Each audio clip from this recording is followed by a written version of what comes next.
troubles come and my heart burdened be, then I am still and wait here in the silence until you come and sit a while with me.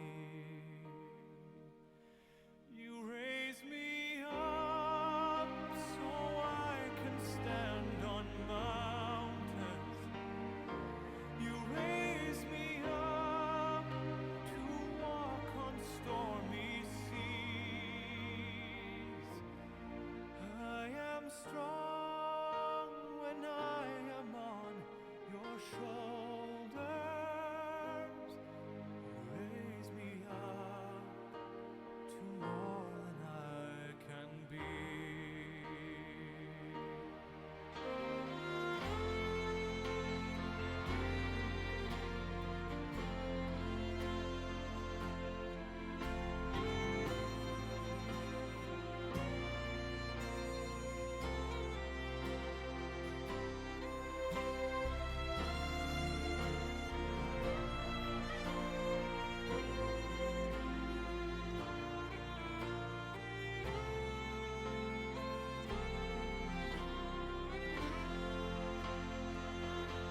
You raise me up so I can stand on mountains. You raise me up to walk on stormy seas. I am strong when I am on your shoulders. You raise me up to more than I can be.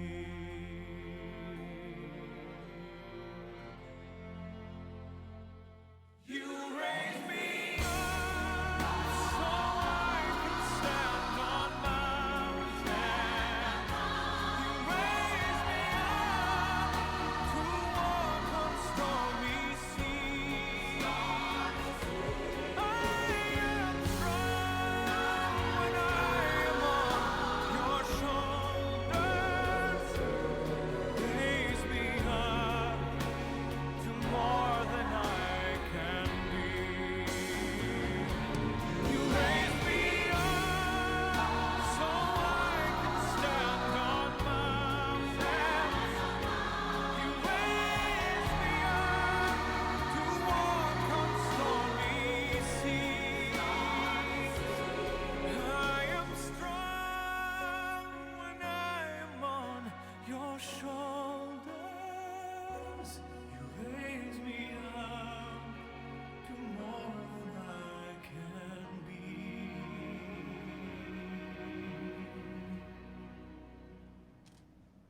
You raise me up to more than I can be.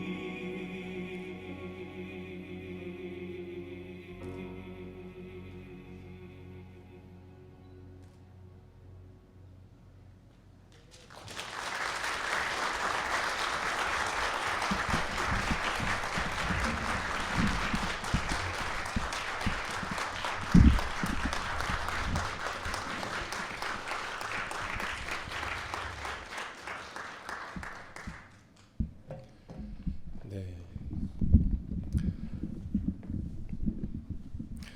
여러분 어떠셨어요? 네. 제가 좋아하는 어떤 가수처럼 맨발의 열정으로 이렇게 공연을 해 주셔서 감사합니다. 숨차거나 그러지 않으세요? 물 드세요. 제 물인데. 아, 드세요.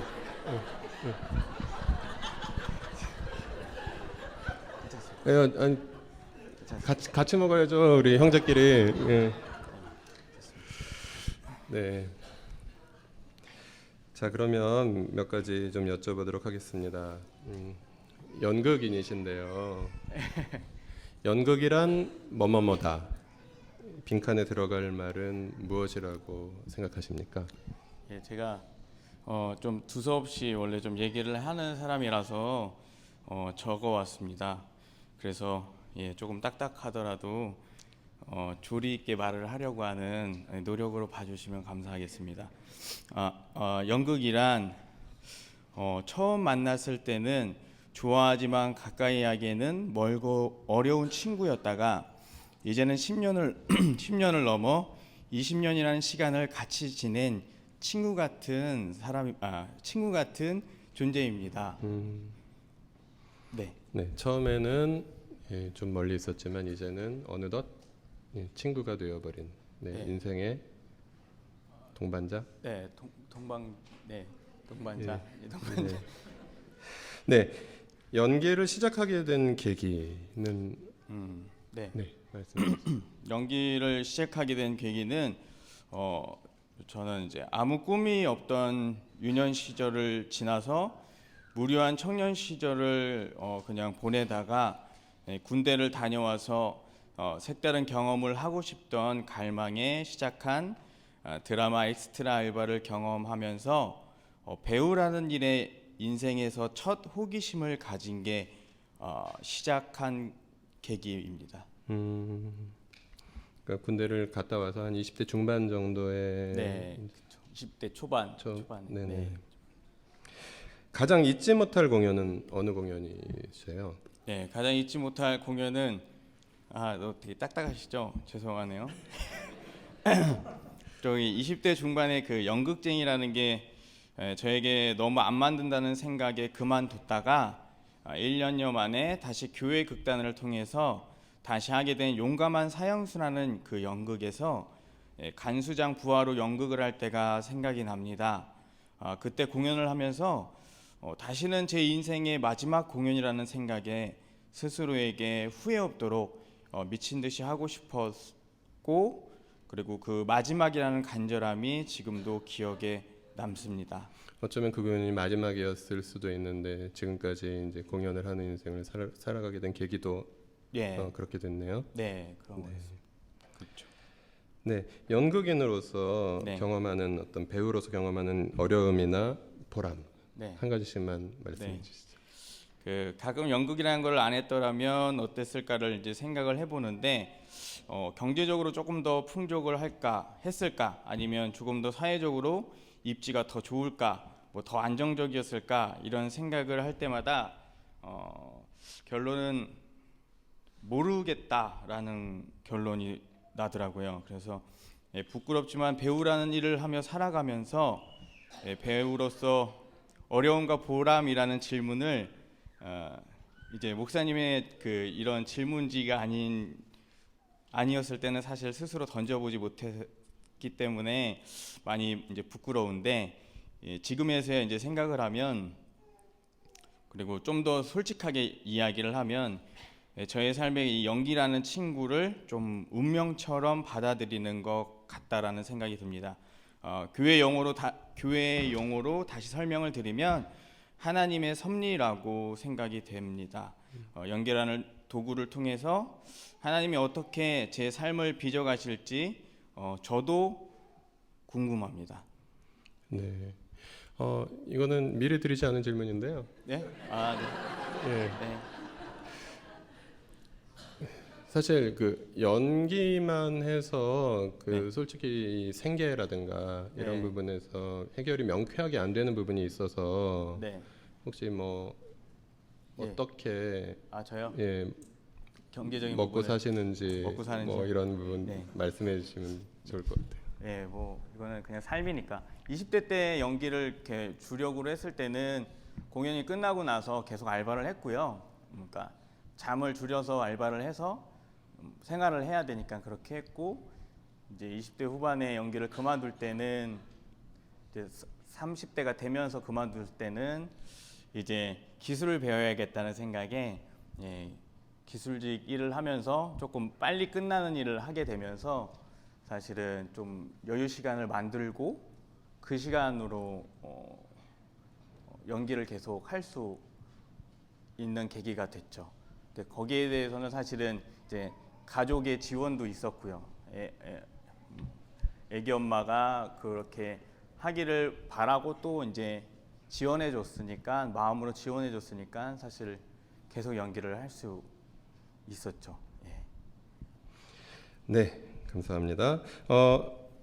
작년 11월에 우리 디딤돌 팀에서 네. 그 공연했던 거 네. 이렇게 처음 오셨던 날 예. 보셨잖아요. 네. 그래서 교회에 좀 취미로 연극을 하고 싶은 분들이 좀 많이 있는 것 같아요.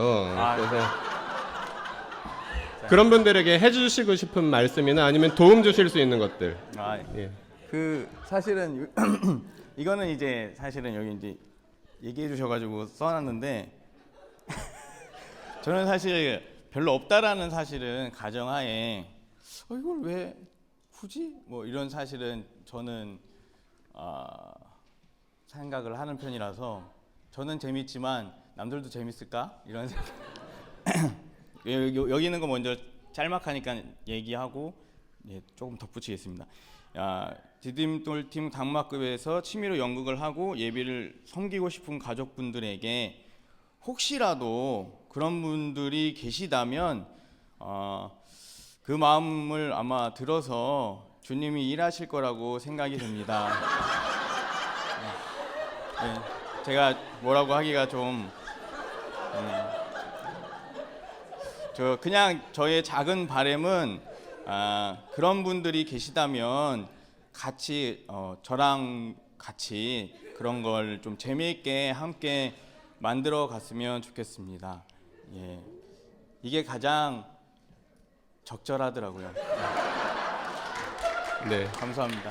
나들목 연기 교실이 생기고 거기서 좀 훌륭한 우리 아마추어 연극인들이 많이 배출될 수 있었으면 좋겠습니다. 네, 수고해주신 우리 이창대 가족 더욱 더 열심히 작품 활동 하실 수 있도록 응원의 박수 부탁드리겠습니다. 고맙습니다.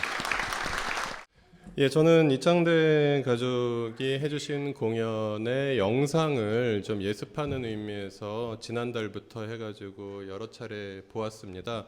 영상을 보면서 저는 저의 아버지가 많이 생각났습니다. 여기도 가끔 오셔서 예배 드리는 저랑 비슷하게 생긴 할아버지가 한 분 계신데요. 그분을 통해서 저에게 온 것들은 무엇일까 생각을 해봤는데 가장 두드러진 것은 외모가 아닐까 하는 생각이 들었습니다. 제가 가끔 안경을 쓰는데 요즘에 통 안 씁니다. 이제 집에서 공부할 땐 쓰는데 그 예배 시간에는 안 쓰고 그 대신 설교한 글씨를 좀 키웠습니다. 그 이유는 아버지의 40대 시절에 그 비슷하게 생긴 안경을 쓰시고 이제 그러셨거든요. 그 아버지의 40대 시절의 느낌이 제 사진이나 동영상에 계속 있는 거예요. 그래서 이건 뭐 어쩔 수 없는 건데 그분의 아들이니까 어쩔 수 없는 건데 너무 닮은 것 같아서 민망하기도 하고 그래도 요즘에 안경을 좀 안 쓰는 편입니다.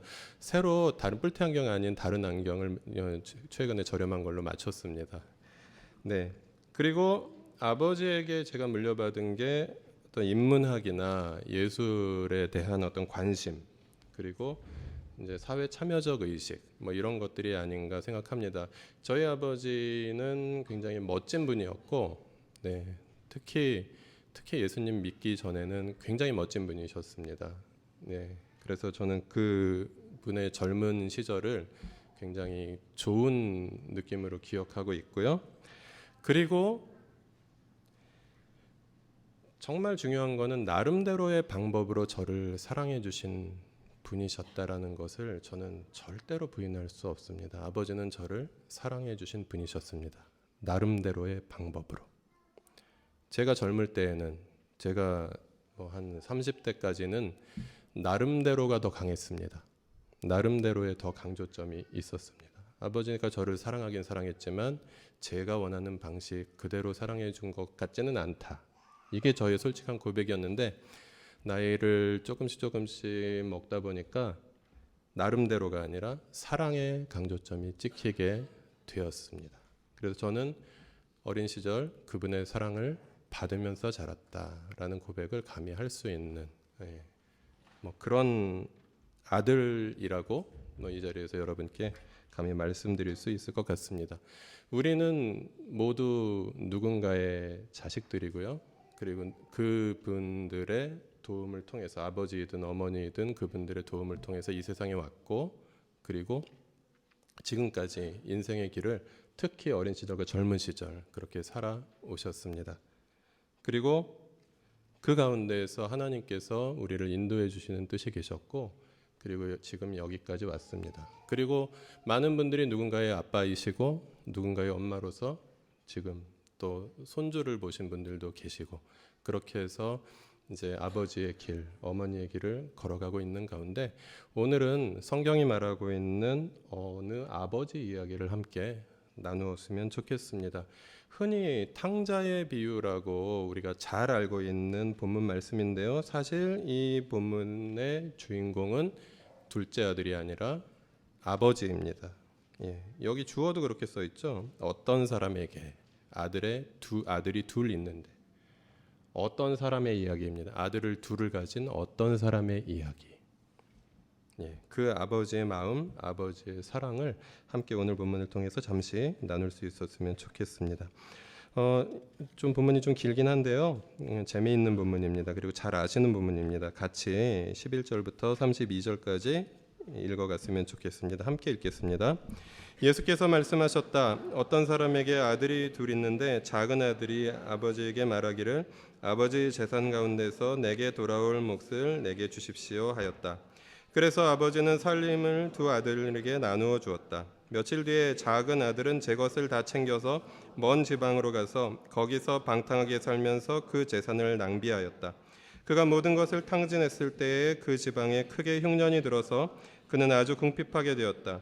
그래서 그는 그 지방의 주인 가운데 한 사람을 찾아가서 몸을 의탁하였다. 그 사람은 그를 들러보내서 돼지를 치게 하였다. 그는 돼지가 먹는 쥐염 열매라도 좀 먹고 배를 채우고 싶은 심정이었으나 그에게 먹을 것을 주는 사람이 없었다. 그제서야 그는 제정신이 들어서 이렇게 말하였다.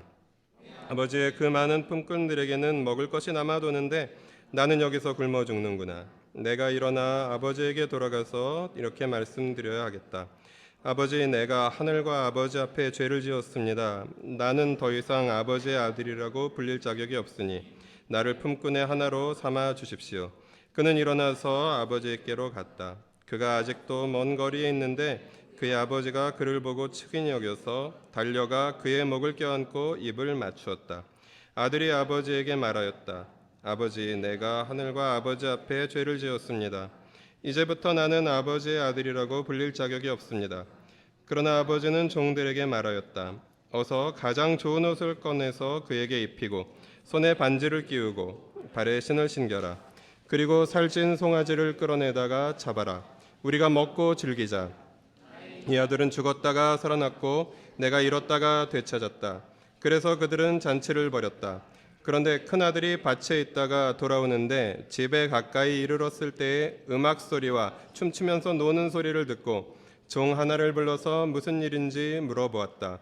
종이 그에게 말하였다. 아버님이 집에 돌아왔습니다. 건강한 몸으로 돌아온 것을 반겨서 주인 어른께서 살찐 송아지를 잡으셨습니다. 큰아들은 화가 나서 집으로 들어가려고 하지 않았다. 아버지가 나와서 그를 달랬다. 그러나 그는 아버지에게 대답하였다. 나는 이렇게 여러 해를 두고 아버지를 섬기고 있고 아버지의 명령을 한 번도 어긴 일이 없는데 나에게는 친구들과 함께 즐기라고 염소 새끼 한 마리도 주신 일이 없습니다. 그런데 창녀들과 어울려서 아버지의 재산을 다 삼켜버린 이 아들이 오니까 그를 위해서는 살찐 송아지를 잡으셨습니다. 아버지가 그에게 말하였다. 얘야, 너는 늘 나와 함께 있으니 내가 가진 모든 것은 다 내 것이다. 그런데 너희 이 아우는 죽었다가 살아나고 내가 잃었다가 되찾았으니 즐기며 기뻐하는 것이 마땅하다. 아멘. 오늘 본문을 통해서 우리 이 본문에 나오는 그 등장인물들에게 찾아온 것들을 함께 생각해 보았으면 좋겠습니다. 그것은 아버지를 통해서 온 것들이었습니다. 먼저 자유가 찾아왔다라는 것을 우리는 본문을 통해서 생각해 봅니다. 둘째 아들이 나에게 주실 그 재산을 나누어 주십시오라고 아버지에게 요청합니다. 그것은 굉장히 무시무시한 이야기였습니다. 왜냐하면 그것은 살아계신 아버지에게 유산을 달라고 하는 것이었기 때문입니다. 살아계신 아버지에게 작고하신 아버지나 할 수 있는 일을 시키는 것이었습니다. 그래서 그것은 아버지에 대한 자식의 범죄였습니다. 그런데 아버지는 그러자 살림을 두 아들에게 나누어 주었다라고 성경은 기록하고 있습니다. 그렇게 해서 순순히 나누어 준 아버지의 마음, 그것은 이미 용서가 전제되어 있는, 네가 나를 죽은 사람 취급하지만 나는 사랑으로 너에게 재산을 나누어 주겠어 라는 용서가 전제된 그런 분배와 상속이 일어났다라는 것을 보여줍니다. 그뿐만이 아니었습니다. 아버지가 살아계실 때 자식에게 재산을 나누어 줄 수도 있습니다. 다만 살아계실 때까지는 자기 마음대로 처분하지 아니하고 그냥 아버지를 모시고 살면서 아버지의 것으로 여기고 아버지의 것인 것처럼 그렇게 운영하고 살아가면 됩니다. 그런데 그렇지 않았던 것이죠. 며칠 뒤에 작은 아들은 제 것을 다 챙겨서 먼 지방으로 가 버렸다고 합니다. 이 당시의 재산이라고 한다면 결국은 땅이었습니다. 아버지는 아들이 이 13장의 13절이 말하는 그 행동을 함으로써 아버지의 재산은 반토막이 나 버린 것이었습니다. 조금 더 정확하게 말하면 둘째 아들에게 주어질 유산은 3분의 1 정도라고 합니다. 아들이 둘이 있을 경우. 재산의 3분의 1이 이렇게 사라져버리는 일을 그 아버지는 경험을 했다라는 것이죠. 그리고 아들은 그 재산을 처분해서 자기가 가고 싶은 그 길을 갑니다. 이 모습을 통해서 저는 마태복음 5장 45절이 생각났습니다. 같이 읽어볼까요? 아버지께서는 악한 사람에게나 선한 사람에게나 똑같이 해를 떠오르게 하시고 의로운 사람에게나 불의한 사람에게나 똑같이 비를 내려주신다. 말을 잘 듣는 아들에게도 말을 듣지 않는 아들에게도 똑같이 재산을 나누어주고 그것을 처분할 그 모든 권한까지 다 내어주는 아버지의 모습을 통해서 선한 사람에게나 악한 사람에게나 하나님을 믿는 사람에게나 하나님을 믿지 않는 사람에게나 똑같이 햇빛을 내려주시고 똑같이 비를 내려주시고 수고하며 일한 만큼의 결실을 맺게 해주시는 그런 하나님의 그런 사랑을, 보편적인 사랑을 우리는 한번 생각해 볼 수 있는 것 같습니다. 그렇게 아버지의 재산을 처분해서 아버지의 집을 떠난 아들에게 머지않아 새로운 깨달음이, 자기 자신을 깨닫게 되는 자각이 찾아오게 되었습니다. 그는 둘째 아들은 아버지의 집을 떠나자 이윽고 한계를 경험하게 됩니다. 거기에서 방탕하게 살면서 그 재산을 낭비하였다. 그가 모든 것을 탕진했을 때 그 지방에 크게 흉년이 들어서 그는 아주 궁핍하게 되었다라고 성경은 말하고 있습니다. 그에게는 모든 자유가 열려 있었습니다. 그는 자기 마음대로 살 수 있는 자유가 있었습니다. 그것은 아버지가 그에게 자유를 주었기 때문이었습니다. 그래서 아버지의 품 안에서만 매여 있지 아니하고 아버지의 품 안에 있을 수도 있고 아버지의 품을 떠날 수도 있는 자유가 있었습니다. 근데 그는 그 자유를 아버지의 품을 떠나는 데 사용했습니다. 그리고 오늘 본문은 그가 그렇게 그 자유를 써버렸을 때에 그에게 이윽고 한계가 찾아왔다라고 말합니다. 그런 다행스럽게도 그가 직면한 한계는 그에게 있어서 성찰의 시간이었습니다. 그는 그제서야 제정신이 들어서 이렇게 말했습니다. 내 아버지의 그 많은 품꾼들에게는 먹을 것이 남아도는데 나는 여기서 굶어 죽는구나. 자기가 추구하던 것들, 그리고 자기가 누리던 자유, 그리고 자기에게 있었던 그 풍족한 자원들이 모두 다 떨어졌을 때 외롭게 그리고 굶주리며 그렇게 고생스러운 고달픈 자신의 인생을 직면하게 되었다라는 것입니다. 그리고 자신의 한계를 경험하고 자신의 그 고통스러운 현실을 인식하자 그는 자연스럽게 자기가 떠나온 아버지의 집을 기억하게 되었습니다. 그 집은 너무도 풍족했던 그 수많은 품꾼들도 풍족하게 먹고 살 수 있었던 집이었습니다. 그래서 그에게는 돌이킴이 일어납니다. 돌이킴을 우리는 회개라고 이야기하죠. 내가 일어나 아버지께로 돌아가서 이렇게 말씀드려야 하겠다. 아버지, 내가 하늘과 아버지 앞에 죄를 지었습니다. 아버지의 품을 떠난 죄인이라는 자기 인식이 이 둘째 아들에게는 생겼습니다. 아버지를 무시하고 떠난 그 실패한 존재의 자각은 그가 얼마나 자신이 죄인인지를 깨닫게 했고 그 깨달음은 그가 자신의 발걸음을 돌이키는 그런 계기로 작용했습니다. 그런 그에게 용서가 찾아왔습니다. 그의 이어지는 20절 본문에서는 그는 일어나서 아버지에게로 갔다라고 말합니다. 집으로 돌아가는 길이었습니다. 그 집으로 돌아가는 길에는 아버지가 집 밖에서 기다리고 있었습니다. 그가 아직도 먼 거리에 있는데 그의 아버지가 그를 보고 측은히 여겨서 달려가 그의 목을 껴안고 입을 맞추었다 라고 성경은 기록하고 있습니다. 그리고 아버지는 종들에게 말했습니다. 어서 가장 좋은 옷을 꺼내 그에게 입히고 손에 반지를 끼우고 밭에 신을 신겨라. 아들은 아버지에게 차마 다시 아들 대접받는 것은 언강생심 꿈에도 생각할 수 없으니 그냥 받아만 주십시오. 아버지의 그 풍성한 집에서 종살이라도 하겠습니다 라고 그렇게 말을 하지만 아버지는 돌아온 아들에게 가장 좋은 옷을 입혀주었습니다. 그것은 집 나간 아들이 다시 내 아들이다라는 것을 선언해 주시는, 특별히 끼고 있는 반지를 끼워준 것. 그것은 새로운 신분, 회복된 신분을 말해주는 사건이었습니다. 집을 떠날 때는 좋은 신발을 신고 있었겠지요.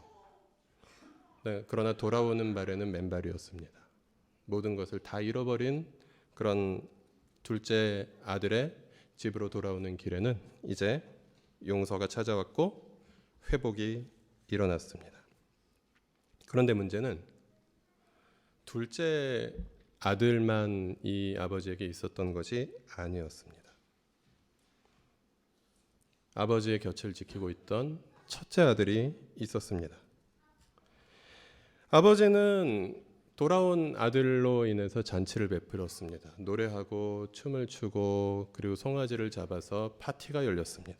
그런데 큰아들이 밭에서 일을 마치고 돌아오던 길에 이 소식을 들었습니다. 큰아들에게 그 마음에 찾아온 것은 분노였습니다. 큰아들은 화가 나서 집으로 들어가려고 하지 않았습니다.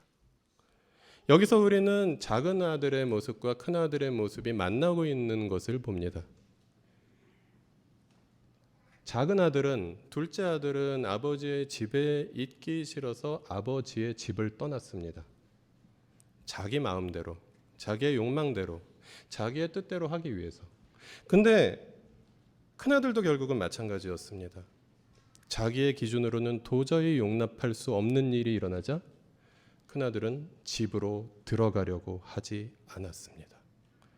집을 나가버린 가출한 아들이나 아버지의 그 처사에 반항하면서 집으로 들어오지 않고 버티고 있는 아들이나 집 밖에 있는 아들이라는 그 아버지를 거역하고 있는 존재는 같은 존재라는 사실을 오늘 본문을 통해서 우리는 봅니다. 큰아들은 성실했습니다. 아버지의 곁을 지켰고 그리고 아버지의 재산을 또 활용해서 열심히 일하고 수고하고 아버지를 잘 섬기던 아들이었습니다. 그러나 큰아들의 항변을 보면 이렇게 기록되어 있습니다. 29절 보시면요. 나는 이렇게 여러 해를 두고 아버지를 섬기고 있고 아버지의 명령을 한 번도 어긴 일이 없는데 나에게는 친구들과 함께 즐기라고 염소 새끼 한 마리도 주신 일이 없습니다. 그가 성실하게 아버지의 곁을 지켰는지는 모르지만, 그리고 아버지의 곁을 지키느라고 수고했는지는 모르지만, 그의 마음에는 아버지에 대한 사랑, 그리고 아버지와의 친밀한 관계에서 나오는 감사라기보다는 지금 일어나고 있는 이 일에 대해서 둘째 아들과 자신의 행위를 비교하고, 아버지가 둘째 아들에게 해주신 대접과 그리고 지난 수년간 나에게 해주신 대접을 비교하고 있는 그런 비교의식, 그리고 돌아온 동생에 대한 정죄, 이것이 그 마음에 분노를 불러일으켰던 것이죠. 그러나 아버지는 둘째 아들에게와 마찬가지로 여전히 사랑으로 그 아들을 대합니다. 아버지는 다시 둘째 아들을 길에 나와서 기다렸던 것처럼 아버지는 28절 보시면 집 밖으로 나와서 그를 달래고 있는 모습을 보여주십니다.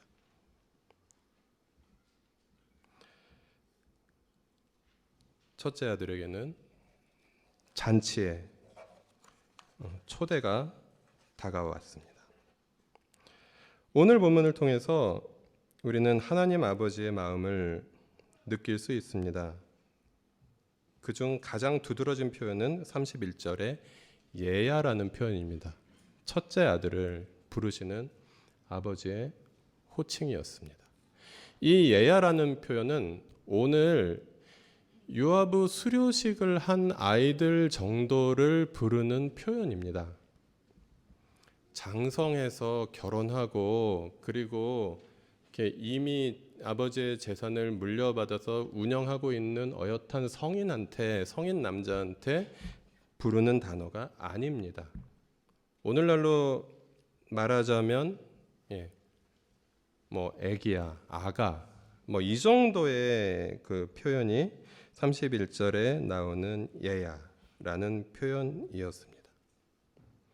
사랑하는 아들을 타이르기 위해서.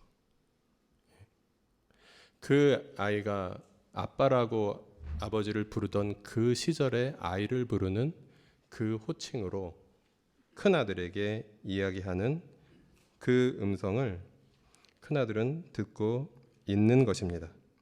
그리고 이어서 아버지는 말씀하십니다. 너는 늘 나와 함께 있으니 내가 가진 모든 것은 내 것이 아니니 라고 그렇게 말씀하시는 그런 아버지의 모습을 우리는 만납니다. 요한복음 1장 11절부터 12절은 이렇게 말합니다. 같이 읽어보실까요? 그가 자기 땅에 오셨으나 그의 백성은 그를 맞아들이지 않았다. 그러나 그를 맞아들인 사람들, 곧 그 이름을 믿는 사람들에게는 하나님의 자녀가 되는 특권을 주셨다. 네.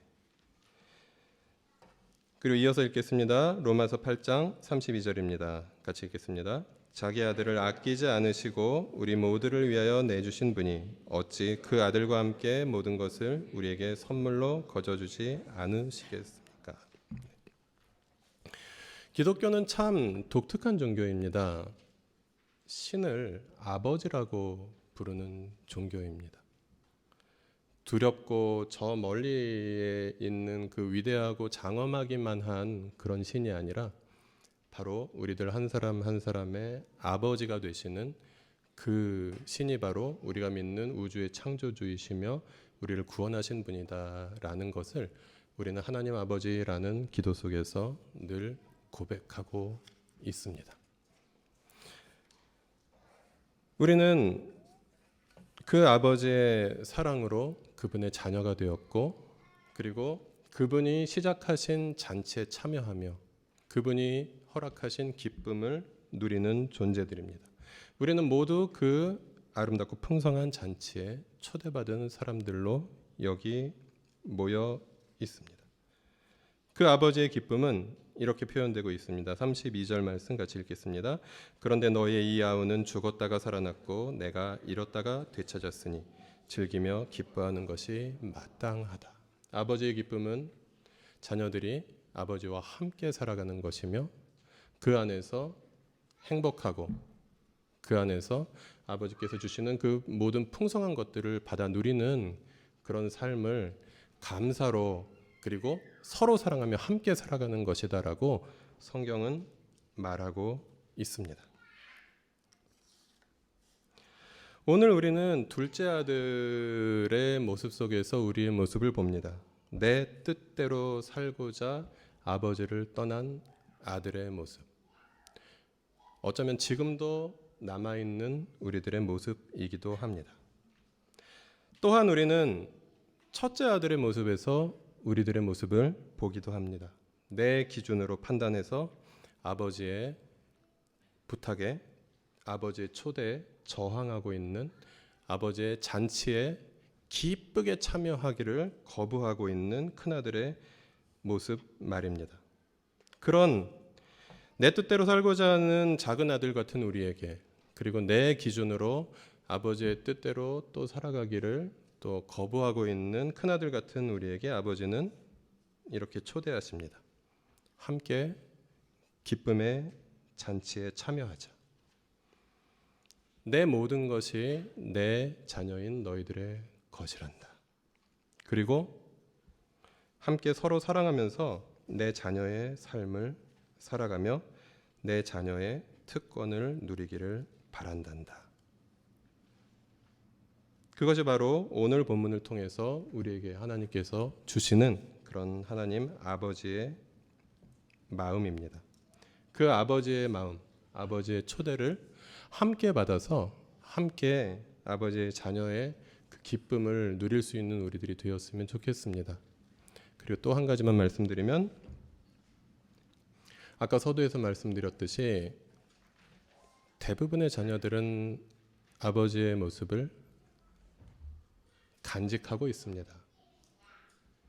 그리고 나이가 들면 그 모습이 나타납니다. 우리가 하나님의 자녀라면 우리에게는 아버지를 닮은 구석이 있다는 것입니다. 그것이 세상의 깨어짐과 우리가 내 뜻과 내 기준과 내 욕망을 추구하면서 그것이 잘 보이지 않을 뿐이지 우리는 이미 아버지를 닮은 사람들입니다.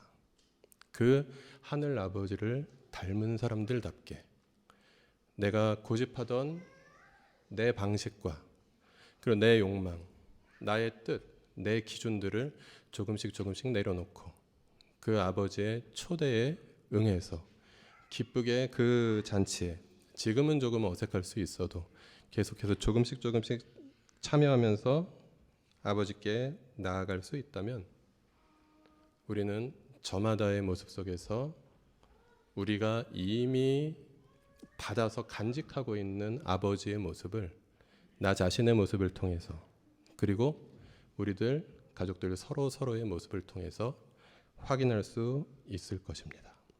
우리 안에 둘째 아들들, 우리 안에 첫째 아들들의 그런 모습들은 아버지의 사랑으로 조금씩 변화되어 갈 것이며 우리 안에 숨겨져 있는 하나님 아버지의 마음을 닮은 그 아름다운 모습들이 계속해서 하나님께서 기뻐하시는 모습으로 드러나는 그런 우리 가족들이 되시기를 주님의 이름으로 부탁드리겠습니다.